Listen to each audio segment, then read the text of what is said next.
Hey, what's up, everyone? It's me, your boy, Ryan Flowers, a.k.a. Clutch Sports Talk in the house. Happy Wednesday to you guys, man. We're almost through the week. I got another brand new edition of Clutch Sports Talk Live with me, Ryan Flowers. Tonight, I'm going to be talking about Russell Westbrook. What is his legacy? He's a triple-double machine, but what does that actually mean for him and his career? Also, Tim Tebow and Urban Meyer, what a big case of nepotism going on right down here in Duval County in Jacksonville, Florida. Man, I don't know if this is a good look for Urban Meyer and the Jacksonville Jaguars signing Tim Tebow. I know I talked about that on Monday night, but I have to kind of expound on it a little bit because there's a lot of backlash in the NFL. And finally, tonight, the 2020-21 NFL schedules are released. We got week one. We know those games. And obviously throughout the course of the night, we're going to get the rest of the season. But I do want to talk about the Cowboys and some other notable games that were already leaked. So, hey, without further ado, sit back and relax. Enjoy the show. This is Clutch Sports Talk Live with me, Ryan Flowers. Let's go.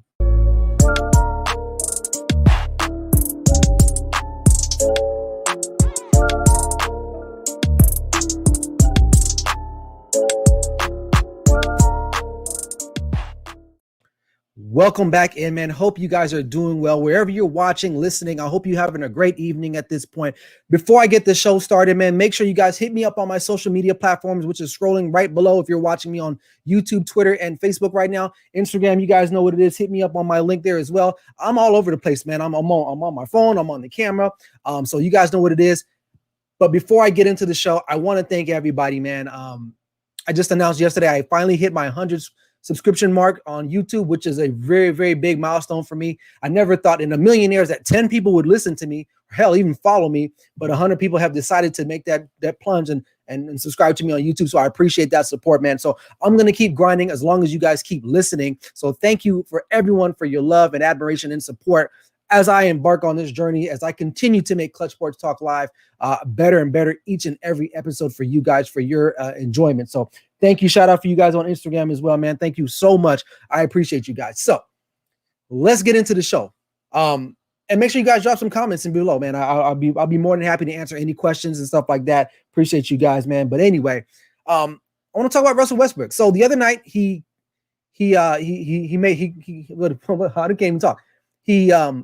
basically had another milestone.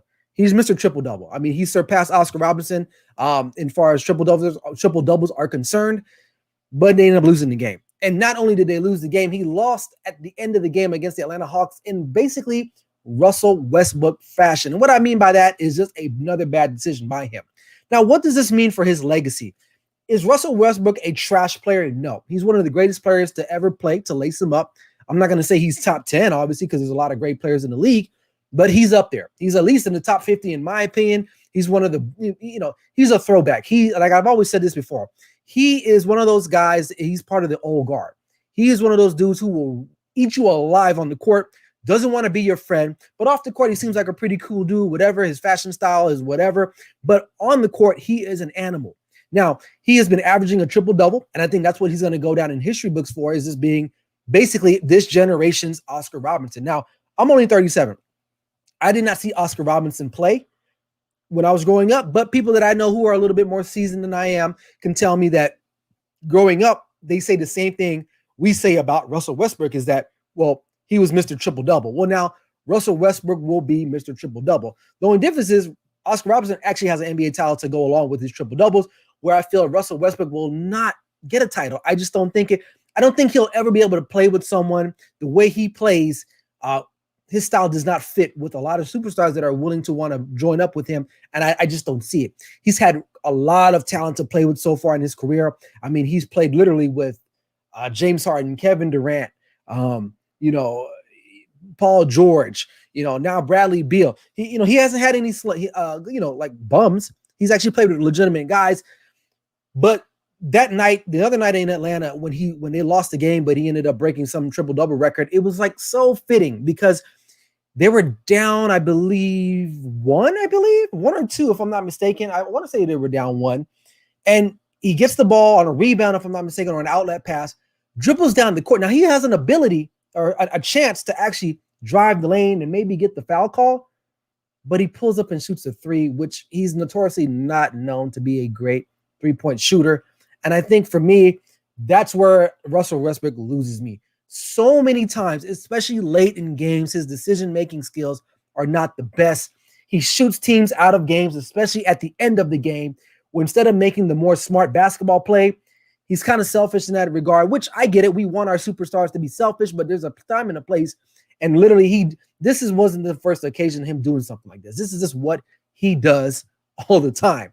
Now, he will go down as a great player. Some people are arguably saying he's one of the best point guards of all time. And I'm like, nah, get out of here. There's other point guards, true point guards that are way better than him. Now, last week I compared him and Allen Iverson's career together, and I still took Allen Iverson just because I felt like Allen Iverson was a little bit more clutch and he had to do more with less. But I will say this about Russell Westbrook. From a physical standpoint, there is really no one like him, at least at the point guard position. If he's really a point guard, he's one of the most athletic players that I've ever seen in the NBA, far more athletic than Allen Iverson. Allen Iverson had more heart and grit. Not to say that Westbrook doesn't have the heart and grit, but Allen Iverson was just a different caliber. He was cut from a different cloth. But Westbrook is a throwback to a throwback just because of his whole intensity, the way he gets after it. That's what you can appreciate from him. So, as far as his career is concerned, he will be, like I said, this generation's Oscar Robertson. He will be known as the triple-double, walking triple-double. Honestly, I don't foresee him winning any championships here in the near future, just because I just don't think that he fits with anyone or any particular superstar. And I think he's okay with that. I think he goes to bed at night saying, you know what? If I'm going to go out, I'm going to go out on my own terms, which you got to respect that to a certain extent. He's not looking to team up with other superstars to make these juggernaut super teams. He's just going out there competing at the highest level. But at the end of the day, his decision-making skills, to me, is what will limit him in regards to winning an NBA championship. Now, obviously, this younger people who are younger than me love Russell Westbrook. Why? Because he fits what they are. Just go out there, do for me. Don't worry about anybody else. And honestly, in this life, you need help. Everyone needs help. Russell Westbrook needs help to win a championship, like all great players in NBA history, whether it's football, basketball, baseball. You need help. It's a team sport. If it's track, that's one thing. If it's tennis, is one thing. If it's golf, that's another thing. But in team sports, you need help. You need someone else. He's just too selfish. He's just too selfish. I still like him as a player. He is must-see TV when he's on the court. His ability to finish, his athleticism, but he can't shoot. And he consistently emphasizes on shooting in key stretches of the games. Like I said before, that just doesn't make any sense. And to me, that's just the epitome of his whole career, is just ongoing bad decisions, especially late in the game. And honestly, that's what you can chalk his career up to. Like I said before, he will just be a walking triple-double, and that's what we're going to know for Russell Westbrook. Is he a Hall of Famer? Absolutely. He's a Hall of Famer. When he retires, he will go down in the Hall of Fame. I would think so. That's my opinion. I don't have stats. I'm not going to bore you with a bunch of numbers and stuff like that. But from the eye, not from the analytics, but from the manalytics. Well, what I see, Russell Westbrook is definitely an all-star player, and I think he should go down as, not all-star, Hall of Famer, and he will eventually get in there at some point, but he won't win any championships. I'll say that. Moving right along. Speaking of not winning any championships, Jacksonville Jaguars. So last Monday, Team Tebow was signed on for a one-year deal to become the tight end, one of the tight ends for the Jacksonville Jaguars. And boy, the backlash hit players. Was guys like Dez Bryant, other formidable players out there, just kind of like just dumping on this whole situation. We got a comment from William Flowers on Instagram in regards to Russell Westbrook. He says, "I respect Russell Westbrook by not trying to create a super team with other superstars." Right. And I can respect that. So anyway, back to Jacksonville. Nepotism is something that exists. Now, I was just talking to my good friend Barry Grant from the All Even podcast, and we were talking about nepotism. And what he said is that we see nepotism in especially in the workplace, things of that nature, where someone who has power, who can create jobs or a position, will do that for like a son or a son-in-law or something like that. Never did we really think that it would happen in sports. Well, oddly enough, it does happen a lot. Maybe not so much with players, but you can see for coaching all the time. You look at Bill Belichick and his son, Andy Reid and his son, all the other guys out there. I mean, Kyle Shanahan to a certain extent is a benefactor of nepotism, right? So we see that in sports, but we haven't really seen it with the particular athlete, in this case, like we have with Tim Tebow. Now, Tim Tebow has not played football, like I said, Monday night, in at least 5 or 6 years, right? Give or take. And the last time he played, he was a quarterback. Now he signed on as a tight end, a 1-year deal. Now it leads people to believe, like, well, how does a guy who doesn't play football in 5 years just show up? Well, when your head coach is Urban Meyer and you have a great relationship and you guys are like, tight, like family, like Urban probably considers Tim Tebow like a son. So guess what? He's going to create a space for him. And don't get me wrong. Is it right or wrong? I mean, it is what it is. I think we would all do it for someone that we cared about at some point in our life. I mean, I'm not going to hate on that. But as far as an organization standpoint, I don't think it's a good move because here's the thing. Tim Tebow, we know, is a raw type of dude. He's a spiritual guy, which is nothing wrong with that, to be spiritual. That's fine. That's his preference. But is he going to be talking in team meetings? Is he going to be the vocal leader? Like, people are going to look down and be like, dude, you're the 4th-string tight end. What the hell are you talking about? And it goes to show that Urban Meyer, again, just has a problem, man, with his personnel decisions. It dates back all the way to his days in Florida. And it's just decision-making overall, then Ohio State. And now he's a head coach in the NFL. And look, he's bringing Tim Tebow on. And I would not be surprised at some point Tim Tebow will make this team. And Tim Tebow will possibly be one of the backup quarterbacks as well, because why not? Why not? Maybe instead of having 3 quarterbacks, they'll say, we'll have one backup and Tim Tebow can be the quarterback / H-back / fullback / tight end, et cetera, right? Just to give him that opportunity to get out there and throw the ball one more time, right? And then the other thing that I saw in regards to this whole thing, and I want to make this clear, this whole Colin Kaepernick thing, because some of the NFL players are like, well, how come Cap can't get a start or can't get back in the league and Tim Tebow can get back in the league? Well, there's a big reason why. And part of it is 2 parts to it. One, Colin Kaepernick really isn't that good anymore. Is he good enough to be a backup quarterback in the NFL? Absolutely. There's no denying that. But let's be real here. We all know why Colin Kaepernick is not going to be let back into the NFL. It ain't because of his football. It's because of his politics. And when you're in a league like the National Football League, the brand, the shield, they're not going to be with all that. It's one thing if he was a superstar player doing what he was doing. That's one thing. This is America. We're willing to look the other way if you offer something of some type of benefit. Colin Kaepernick offers nothing to an NFL team other than, well, you can be the 3rd-string quarterback, maybe 2nd-string quarterback. On top of that, we have to field questions every day about, your movement and your protests, which I get it. That's what he wants to do. I'm not gonna down the man for his politics. It is what it is. But let's be real. This has nothing to do. And people are like, oh, Tim Tebow's getting a chance. Well, yeah, I mean, honestly, he probably should get a chance. If Urban Meyer is his guy, Urban Meyer should create a space for him. Like, do I agree with it? No. Does it happen all the time? Yes. This is life. And I'm so sick and tired of, in today's society, well, oh, this isn't fair. Well, guess what? Life in general is not fair. Okay. I've been passed over for jobs. I've been passed over for promotions. And I know a lot of you have probably felt the same way about something in life. All right. Whether it's a job, whether it's a relationship, maybe the girl that you like is with a guy, but you're better than that guy, but the girl chose him. So it's everywhere. It's in our daily lives. Okay. So this Tim Tebow thing really isn't that new. It's just the fact that it hits us a little bit harder because a lot of us, it's either you like Tim Tebow or you hate Tim Tebow. Now, is he privileged? Yeah. I mean, literally, he's not playing football for 5-6 years. He does baseball, does commentary for ESPN, and he picks up the phone and calls Urban Meyer. Like, hey, look, bro, can you do something for me? And Urban's like, let me see what I can do.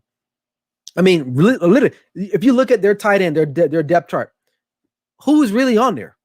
So, yeah, I think Urban Meyer can kind of justify that. But like I said, I don't agree with it, but it's a part of our daily society. It's in part of the fabric of this country. Anywhere you go, it's the hookup. You can call it nepotism. You can call it the hookup. It just is what it is. You can't change it. You just can't change it. So, as far as the locker room is concerned, I think it's taking away from a legit dude who's trying to make the NFL, but can't because maybe now Tim Tebow is taking up a spot and really only not because of his skill. It's because of who he knows. I mean, what's that saying? It's not about what you know. It's about who you know. And I don't know, all you watching right now, you can attest to that. I know you've heard that at some point in some time in your life. It's not about what you know. It's about who you know. And when your coach is the head coach or your former college coach is the head coach of a pro football team, You're one call away. And it does happen. I mean, I was watching, I believe, Undisputed yesterday, and Michael Vick was talking about, he can probably call Andy Reid up or Mike Tomlin or somebody and be like, hey, man, give me a tryout. I mean, Mike Vick still ran a 4.7 the other day, right? Now, Mike Vick probably wouldn't be asking to play wide receiver. He'd probably say, well, can I try to make your team as a quarterback? Well, Tim Tebow is doing the opposite, so I get that. That's different. But it goes the same all the way around. Like I said before, we mostly see it in like the coaching staff, in the management, in the leadership areas, not particularly with the players. Now, it does happen because you get coaches that sometimes will leave one team and they'll bring guys over. You look at the Dallas Cowboys, for instance, Dan Quinn. Dan Quinn is the defensive coordinator. Guess what? Keanu Neal now is a player who coached Keanu Neal when he was in Atlanta? Oh, Dan Quinn. So it does happen. The only difference between this and that is that Keanu Neal is still an active player in the National Football League, whereas Tim Tebow is not an active player in the National Football League. So, but whether you like it or not, it's here. It's going to happen. Tim Tebow will make this team. It's going to be put more butts in seats because he is from Jacksonville. He's a hometown hero. So the storylines are all there. We're just going to have to wait and see what happens. That's all I'm going to say about that. So moving right along. So the NFL schedule literally is dropping or has dropped. The opening night, Thursday Night Football, the Dallas Cowboys travel on the road to play the defending Super Bowl champs, the Tampa Bay Buccaneers. Yeah. I'm excited, of course, for football to be back. Not so excited about the matchup. I kind of wanted to see these two teams play later down the road, but hey, anytime I can get my Cowboys on, man, I'm good to go with that. So I'm excited about that, but just because, and there's some other games I do want to talk about too, especially that are happening in week 1. But as far as the Cowboys are concerned, a lot of storylines. How is Dak Prescott going to play? How is Dan Quinn's defense, going to hold up to Tom Brady and the arsenal that he has in Tampa Bay? And on the flip side, Tampa Bay, are they going to have a hangover, a Super Bowl hangover? Will they be ready to go? Now, Tom Brady's like 6-0 or something like that. He's never lost to the Cowboys overall. And I think he's like 5-0 or 6-0 on these opening Thursday night games to begin the season. So it's not looking good. And the Cowboys literally have 2 tough games, man. They're opening up on that Thursday night on NBC. And then next week they come to LA to play the Chargers with a young quarterback and Justin Herbert, who's been lighting it up. So it's very difficult. Some other notable games that weekend, the first weekend of week 1, September 12th, 1 p.m. Eastern, the Jets and the Panthers. You're like, well, why? Like, these are 2 sorry teams. Well, it's the matchup of the quarterback. Sam Darnold is at home playing his former team who drafted a quarterback in Zach Wilson. This can go 2 ways. I like the storyline behind this because, look, if Sam Darnold balls out and Zach Wilson looks like straight trash, you already know what the talk is going to be like Monday. I mean, literally. I mean, it doesn't get any better than that, right? And then also you have the Arizona Cardinals traveling to Houston. J.J. Watt, DeAndre Hopkins coming back home. Now, Bill O'Brien isn't there, but these are 2 more notable Houston Texan players that have been there. They're going to be coming back to Houston. Obviously, the another one I want to talk about too is the the Green Bay Packers and the New Orleans Saints. Now, we don't know who's going to be the quarterback for each team. Now, we think Aaron Rodgers is probably more likely going to be the quarterback for the Green Bay Packers, but who's going to be the quarterback for the New Orleans Saints? A lot of people think the Saints are going to be ready to go. They don't have their Hall of Fame quarterback anymore. So who's going to be under center for them? It's going to be very interesting. I said, who's going to be under center for Green Bay? You know what I mean? So that's going to be a very pivotal matchup just because of who will be at quarterback. Now, if obviously more likely we think Jameis might get the start, I mean, that's what logic would tell you, but who knows? You never know. But if Aaron Rodgers is there, I think the Packers will probably easily win that game just because Aaron Rodgers is better than Jameis Winston. Granted, the Saints have a lot of other questions too on their team as well. Not only at the quarterback, they have other questions there too, wide receiver. Will Michael Thomas be ready to go? You know what I mean? I know he had a lot of injuries last season. He missed a lot of time. So that's another game I want to look at too as well. And then the Monday night game, Baltimore and Las Vegas Raiders, which is exciting for me because I live here in the Las Vegas area. So it's cool when, the hometown team. And I want to see Lamar Jackson. I want to see him play against the Las Vegas Raiders just because, not because like the Raiders are that good. It just seems a little bit exciting. I like those Monday night games when the Raiders are on. I'll say that. I'll be honest when I'll say that, because I think it just provides a little bit more value as far as the consumer watching those games. And I'm right now I'm looking up to see if there's any more games that have dropped. I know the full schedule is supposed to be released any moment now. And I'm just looking that up too. Another one too, the Jacksonville Jaguars at the Jets later on in the season. That's the battle of the number 1 and 2 pick, two quarterbacks taken in this year's draft with Trevor Lawrence and Zach Wilson. Those games are always pretty fun to watch because you want to see who does better, like which team won that particular draft. Other games I'm looking at, Tampa Bay and the Rams. That's another interesting game too, just because of those are two solid teams. We all know Tampa Bay they're defending Super Bowl champs. The Rams, how will they look with Matthew Stafford at that point? How will they look with Matthew Stafford? Aaron Donald will be fully healed and ready to go, hopefully. The Buffalo Bills at Tampa Bay. Again, Tampa Bay will be in a lot of these conversations because they're a good team. And the Buffalo Bills is an upcoming team. This could be possibly a preview of a Super Bowl matchup maybe down the line. So, that's something we want to look at too as well. Kansas City and Baltimore, that's always good. And I know last time they played, the Kansas City Chiefs blew them out.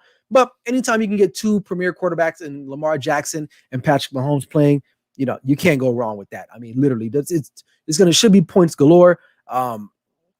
That's another game. Buffalo Bills at Kansas City. That's another one. I like that. I like that matchup because, again, that could be an AFC championship game as well. Two good quarterbacks, Josh Allen, Patrick Mahomes again. Most of these games that I really want to watch have really good quarterbacks. What's up, Teams More? A lot of these teams have really good quarterbacks, and that makes the game. Like, for those of you who don't watch baseball, for me, I like watching baseball, but I like to watch baseball at its best when you have really two great pitchers going at it. And football, it's the same thing. Tampa Bay and New England. Tom Brady heading back to Foxborough. He returns to play his old coach, his former team. How is that going to work out? Are Tampa Bay going to just stomp New England? Will Bill Belichick have something for Tom Brady? What's that going to be like when they meet, at the 50-yard line or at some point in the pregame? What's that going to be like? Is it going to be a cold shoulder? We know Robert Kraft is going to, hug Tom Brady and give him a kiss and spank him on his booty or whatever. But what's that going to be like? So, and also Green Bay and Kansas City. That could be a Super Bowl matchup, or should have been the Super Bowl matchup last year. But this game is predicated based on who will be the quarterback for the Green Bay Packers. Will it be Aaron Rodgers? Hopefully that deal will already be done before the season starts. So, those are some, games to keep your eye on. And there's other games that are going to come up throughout the course of the season, depending on, what team you like, the division. I mean, you got the Detroit Lions, Matthew Stafford, Jared Goff, so there's a lot of these type of games. Cam Newton is going back to play Carolina as well too. So you have a lot of games on the slate where former quarterbacks or former notable players are coming back to play their former team. So, I think, I'm ready. I'm ready to get this season started already, man. Like literally, teams that I'm interested in seeing, like the Miami Dolphins. How is Tua going to hold up? I'm looking up their schedule right now, and trust me, we're going to be talking about these schedules to come in the days ahead. I mean, literally, we're going to be talking about this. This is just going to flood notable games for Miami, a team that I really want to see. They got the Baltimore Ravens, which is a good team, a good matchup. So, what else can I say? I mean, you guys let me know what you think, man. What do you guys think in the comment section, man? What games do you guys want to see? What are some, maybe I'm missing something. I'm just kind of giving you guys a quick overview of some of the teams and matchups that I think might potentially be really good. Just because, like I said, as far as my Cowboys are concerned, the Dallas Cowboys, to me, I got to talk about them. I mean, I'm just looking at their schedule. It's the road games are tough for the Dallas Cowboys from the jump. I mean, you're opening up with Tom Brady. Of course, they're going to be, they got their Super Bowl. That's going to be tough, and then you got to go on the road to LA, which isn't, LA, the Chargers are a good team. They're a good team. And then you finally come home on a Monday Night Football home opener against Philadelphia, which that's going to be another must-see TV. How are the Eagles going to be at that point, So for the most part, the Cowboys, the road games are pretty tough. I would say, you got Tampa Bay, Chargers, New England's always tough. You got to go on the road to Minnesota. They come home to Denver. And like I said, I'm going to talk about this in depth I'll probably do a quick video on the Cowboys, or you guys let me know what team you guys want to hear me talk about, and we'll go from there. But other than that, the schedule is fully dropped. So go out there, go to NFL.com. You can check it out. It's good. It's good. It's fun. I mean, it's time. We had not the combine. We had the pro days. We had the draft. The NFL does a good job of like doing all this stuff, keeping everyone their focus attention. So I'm excited. I can't wait. Not too excited about I'm excited about the Cowboys matchup with Tampa Bay. I want to see where they're at, but it's like, dang, couldn't they just waited a few weeks, let Dak get a little healthier? But hey, they put the schedule out, they got to play. So with that said, that's all I got for tonight, man. I hope you guys enjoyed the show. Make sure you hit me up on YouTube. Keep subscribing, like, share, and comment this content, man. I appreciate that. Be on the lookout for my next video. Hopefully, I'll drop another video this weekend. If not, be on the lookout for my next live show on Monday at 5 p.m. Pacific Standard Time, 8 p.m. Eastern Standard Time. Make sure you guys, again, like and share this content.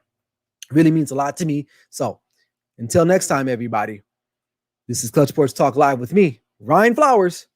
Never settle till the work is done. I'll see you guys later. Peace.